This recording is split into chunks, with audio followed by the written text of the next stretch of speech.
ॐ अज्ञानतिमिरान्धस्य ज्ञानञ्जनशलाकया चक्षुरुन्मिलितं येन तस्मै श्रीगुरुवे नमः। हरे कृष्ण। आप सभी का स्वागत है। हम पढ़ रहे हैं भगवद गीता अध्याय 2 गीता का सार, श्लोक संख्या 72। एषा ब्राह्मी स्थिति पार्थ नैनां प्राप्य विमुह्यति स्थितवास्यामन्तकाले अपि ब्रह्म निर्वाण मृच्छति।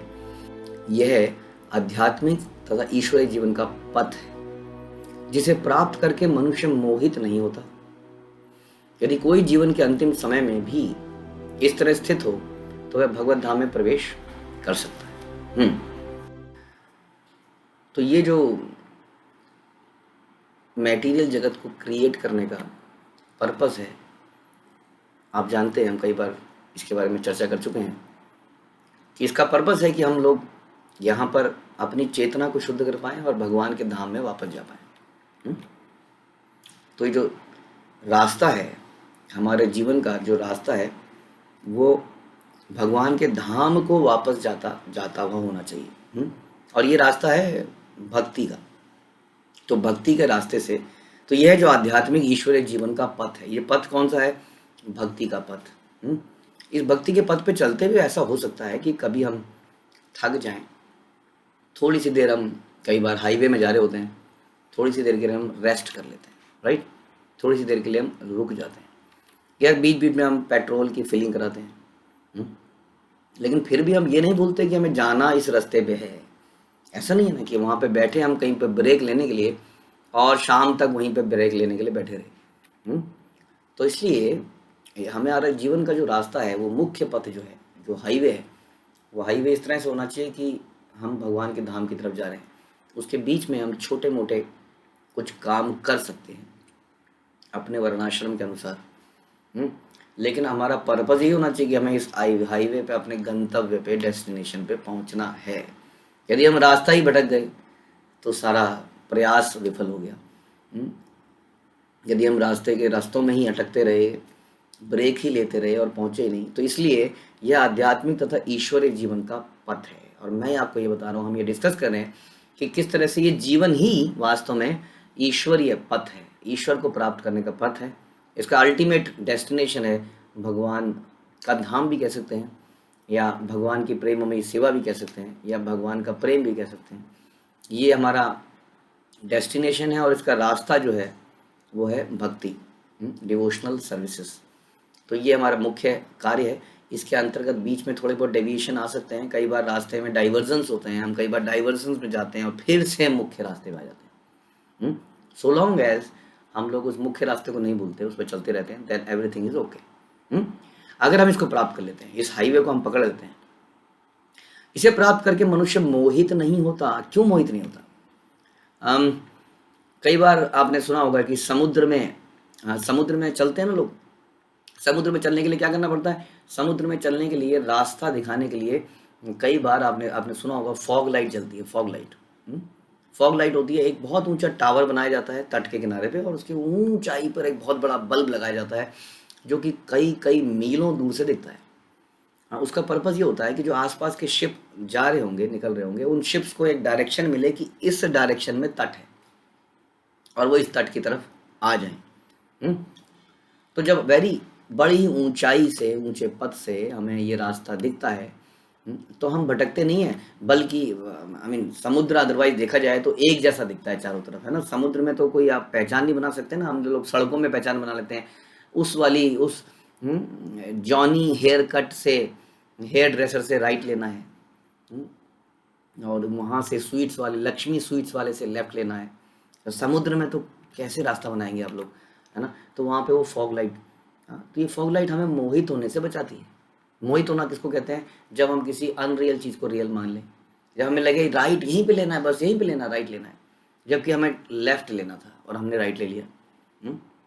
ऑल्दो हम हाईवे पे थे, हम इस ईश्वरीय पथ पे थे, ईश्वरीय जीवन के पथ पे थे, लेकिन इस फॉग लाइट के ना होने से क्या हो गया? हम अपना लक्ष्य को चूक गए।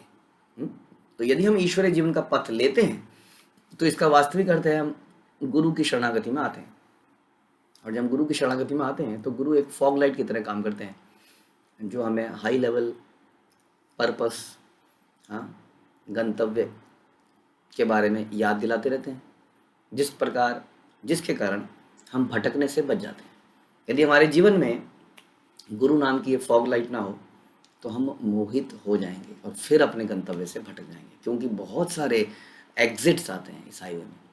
कई बार हम गलत एग्जिट में ले जाते हैं, हम गलत जगह पे पहुंच जाते हैं। हाँ, तो इसलिए ये जो स्पिरिचुअलिटी है, पहली बात तो स्पिरिचुअलिटी अपने आप में हमें एक बहुत बड़ा गोल देती है जीने का। Krishna is our ultimate goal, जैसा हमने सुना। लेकिन फिर भी कृष्ण को प्राप्त करने में भी हम इल्यूजन हो जाते हैं, भ्रमित हो जाते हैं। तो गुरु हमें वो लाइट डायरेक्शन प्रदान करते हैं, जिस कारण हम मोहित नहीं होते। और यदि कोई ऐसा भाव अंतिम समय में भी स्थित कर ले तो वह भगवत धाम में अवश्य प्रवेश करेगा,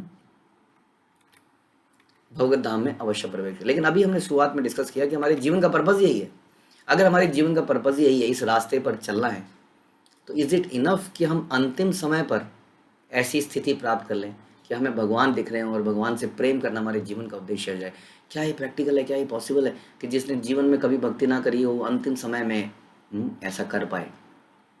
जब जीवन का लक्ष्य ही इसी हाईवे पे चलना है तो क्यों ना शुरुआत से ही चला जाए, ताकि जल्दी से जल्दी ये रास्ता कटे। जब हम स्वस्थ हैं, जब हम डायरेक्शन ले सकते हैं, हम चल सकते हैं, हम बैठ सकते हैं, इतनी देर तक इस रास्ते पे बैठ सकते हैं ना। ऐसे हम जप करने के लिए अभी हमारी कमर में दम है, सुनने के लिए हम बैठ सकते हैं। एक समय ऐसा आएगा कि हम सुनना भी चाहेंगे लेकिन कानों से सुनाई नहीं देगा, हम लेटे होंगे बिस्तर के ऊपर, तब हम सुन भी नहीं पाएंगे। ऐसे में हम कैसे ऐसी चेतना बनाएंगे? ऐसी चेतना हम तभी बनाएंगे जब पूरे जीवन में हमने यही किया होगा। या पूरे जीवन में यही किया होगा तो बीमार अवस्था में हम बेड में भी पड़े होंगे तो भी हम ये कर पाएंगे। हम देखते हैं कि कई व्यक्ति भक्ति में आते हैं और जीवन में थोड़ा बहुत ऊंच नीच हो जाती है और वो छोड़ देते हैं। लेकिन जिसने पूरे जीवन भी इसकी प्रैक्टिस करी हो, उसके अंत समय में कैसी भी स्थिति आ जाए वो उसको छोड़ नहीं सकता है, क्योंकि है ना, उसने अपने आप को पूरा उस तरह से ढाल लिया है। ऐसा व्यक्ति अवश्य ही भगवत धाम में प्रवेश करता है, यानी कि जीवन के परम रहस्य को या डेस्टिनेशन को कहिए प्राप्त करता है। तो ये रास्ता जो है ये सबके चलने के लिए है। ऐसा नहीं है ये हम लोग चलो स्पिरिचुअलिस्ट हैं, हम लोग आध्यात्मिक हैं, हम लोग इस्कॉन में हैं या हम लोग कृष्ण भक्त हैं तो हम इसको फॉलो करेंगे, हम इस रास्ते पर चलेंगे। नहीं, ये रास्ता, ये हाईवे सबके लिए बनाया गया है। हाँ, लेकिन मोहित व्यक्ति इस रास्ते पे ना चल के इस रास्ते से एग्जिट मार जाता है। कई बार हमारे इस रास्ते पे कई लोग चढ़ते हैं, 1-2 क्लासेस अटेंड करते हैं और उसके बाद एग्जिट मार जाते हैं। तो उनको एक गंतव्य प्राप्त नहीं हो, क्योंकि वो मोहित हो जाते हैं, संसारी अट्रैक्शन से मोहित हो जाते हैं। कोई उनको खींच लेता है, अरे इस एग्जिट पे बहुत अच्छा सा कुछ गार्डन सा दिख रहा है, चलें थोड़ी देर इस गार्डन में चलते हैं, फिर आगे हाईवे पकड़ लेंगे। व्यक्ति हाईवे गार्डन में उतरता है और गार्डन में ही रह जाता है। कई बार इस तरह से लोग कुछ करने निकलते हैं और वहीं पे सेटल हो जाते हैं। कई बार लोग कहते हैं कि मैं थोड़े समय के लिए चलो विदेश में रह के आऊँगा, कुछ पैसा कमाऊँगा और फिर यहाँ पे आके भक्ति करूँगा। वो जाता है थोड़े समय के लिए और उसके बाद वहीं पर सेटल हो जाता है। और इस प्रकार के बहुत सारे एग्जिट हमारे जीवन में आते हैं, अट्रैक्शंस हमारे जीवन में आते हैं जिससे हम मोहित हो जाते हैं। लेकिन ध्यान रखें, गुरु के पद आश्रय को हम यदि पदों का आश्रय लेंगे तो वो फॉग लाइट की तरह हमें दिखाते रहेंगे, नहीं नहीं नहीं यहाँ आना है, देखो यहाँ यहाँ यहाँ यहाँ, कहाँ जा रहे हो उधर, दिस इज द वे। और बार बार हमें डांटते भी रहेंगे, कान भी मरोड़ते रहेंगे। तो इस तरह से हमारा हम इस पाथ पे चलते रहेंगे, हाँ, और अंतिम समय तक इसको बनाए रखेंगे और भगवत धाम में प्रवेश करेंगे। याद रखिए, हमें 2020 का प्लेयर नहीं बनना है, हमें 5 डे प्लेयर बनना है। ऐसा नहीं है कि आए चौके छक्के छठी बॉल में आउट। हमें लंबी रेस का घोड़ा बनना है। हम जानते हैं कि मनुष्य की उम्र तो मच्छर की उम्र से बहुत ज़्यादा है ना। अगर कुछ होता नहीं है तो हम लोग काफ़ी जीते हैं। इवन इफ़ कि हमारी उम्र अब कम हो गई है, फिर भी 60, 70, 80 साल बहुत बड़ी उम्र है। इसलिए लंबी रेस का घोड़ा बनना है और लंबे समय तक दौड़ना है। हाँ, ये ही हमारे जीवन का पथ है। इसको भगवान कह रहे हैं, यह आध्यात्मिक तथा ईश्वरीय जीवन का पथ है। यदि आप इसको पकड़ के रखेंगे सही तरीके से गुरु के शरण में आके, तो कभी आप मोहित नहीं होंगे हाँ चीज़ों से, और इसमें आगे बढ़ते रहेंगे और अंतिम गंतव्य को प्राप्त करेंगे, जो कि भगवत धाम है, भगवान की प्रेममयी सेवा है। प्रभुपाद कहते हैं कि मनुष्य कृष्ण भावनामृत या दिव्य जीवन को एक क्षण में प्राप्त कर सकता है, और हो सकता है कि उसे लाखों जन्मों भी प्राप्त न हो। यह तो सत्य को समझने और स्वीकार करने की बात है। खटवांग महाराज अपनी मृत्यु के कुछ मिनट पूर्व कृष्ण की शरण लेके ऐसी अवस्था को प्राप्त कर लिया। यानी कि कई बार लोग सुनते हैं, मैंने ऐसे लोगों को देखा है कि लोग सुनते हैं प्रवचन और अगले दिन से सीरियस रहते हैं। कई हमने ऐसे भक्त देखे जो कुछ ही दिनों में 16 माला आगे पे आ गए और 16 माला आज तक करते आए हैं उसके बाद। कई बार लोगों को 3-3 4-4 साल लगते हैं, मैंने देखा है सीरियस होते हुए। कई बार लोग 10 साल बाद भी सीरियस नहीं होते। हाँ, तो इसलिए ये सत्य को समझने और उसको मानने के ऊपर है। कई बार हम समझ भी जाते हैं लेकिन हम करना नहीं चाहते हैं, या करने का करेज पैदा नहीं कर पाते हैं, या वो पहला स्टेप नहीं उठा पाते हैं, जिसकी भगवान हमेशा वेट करते हैं कि तुम पहला कदम तो उठाओ, बाकी कदम मैं उठाऊंगा।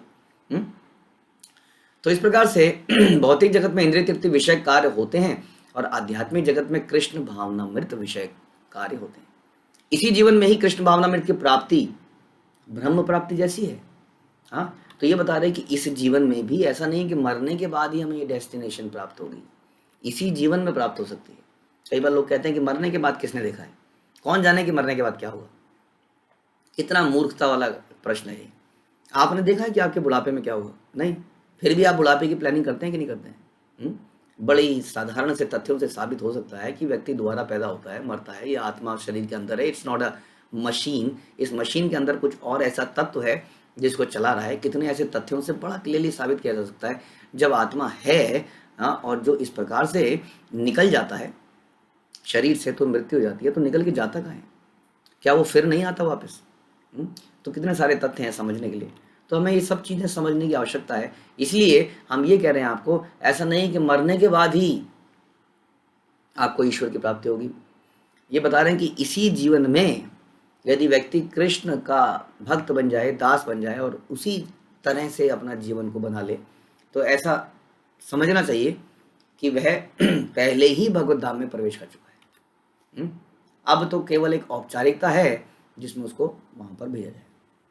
जैसे कि कितने भगवान के भक्त हैं जो संसार में फिर भी आते हैं दूसरे लोगों का मार्गदर्शन करने के लिए। तो क्या वो भौतिक जगत में गिरे हैं? नहीं, गिरे नहीं। हमारे गुरु महाराज हैं, प्रभुपाद हैं, उनके शिष्य हैं, क्या वो संसार में गिरे हैं? नहीं, उनको संसार में भेजा गया है। इस प्रकार से यहाँ बताया जा रहा है कि ये जो गंतव्य है जो हम डिस्कस कर रहे थे ईश्वरीय पथ का, ये गंतव्य है, ये डेस्टिनेशन मरने के बाद ही प्राप्त नहीं होती है। ये जीते जी भी हम प्राप्त कर सकते हैं अपने जीवन को उसी प्रकार से ढाल के, और जीते जी ही वही आनंद अनुभव कर सकते हैं। यदि आनंद अनुभव ना कर रहे होते तो आज लाखों करोड़ों लोग क्यों सवेरे इतना जल्दी उठ के जप कर रहे होते। संसार में लोग क्या क्या मजे ले रहे हैं, इन लोगों को ये मति मारी गई है। सब पे पैसे वैसे भी हैं घूमने घामने के, खाने पीने के, फिर भी इतना कुछ कर रहे हैं क्योंकि ये उस भगवत धाम को प्राप्त कर चुके हैं। भगवान के नामों में इन्हें रस आता है, इसलिए सवेरे सवेरे उठ के भगवान के नाम लेते हैं, भक्ति करते हैं। तो यही इसका एक जीता जाता उदाहरण है। बहुत सारे लोग, बहुत सारे भक्त जिन्होंने अपने पूरे जीवन को बदल दिया है। तो इस पथ पे चलिए और जीते जी कृष्ण भावनामृत का दासत्व का आनंद लीजिए। श्रील प्रभुपाद की जय, भगवद गीता की जय।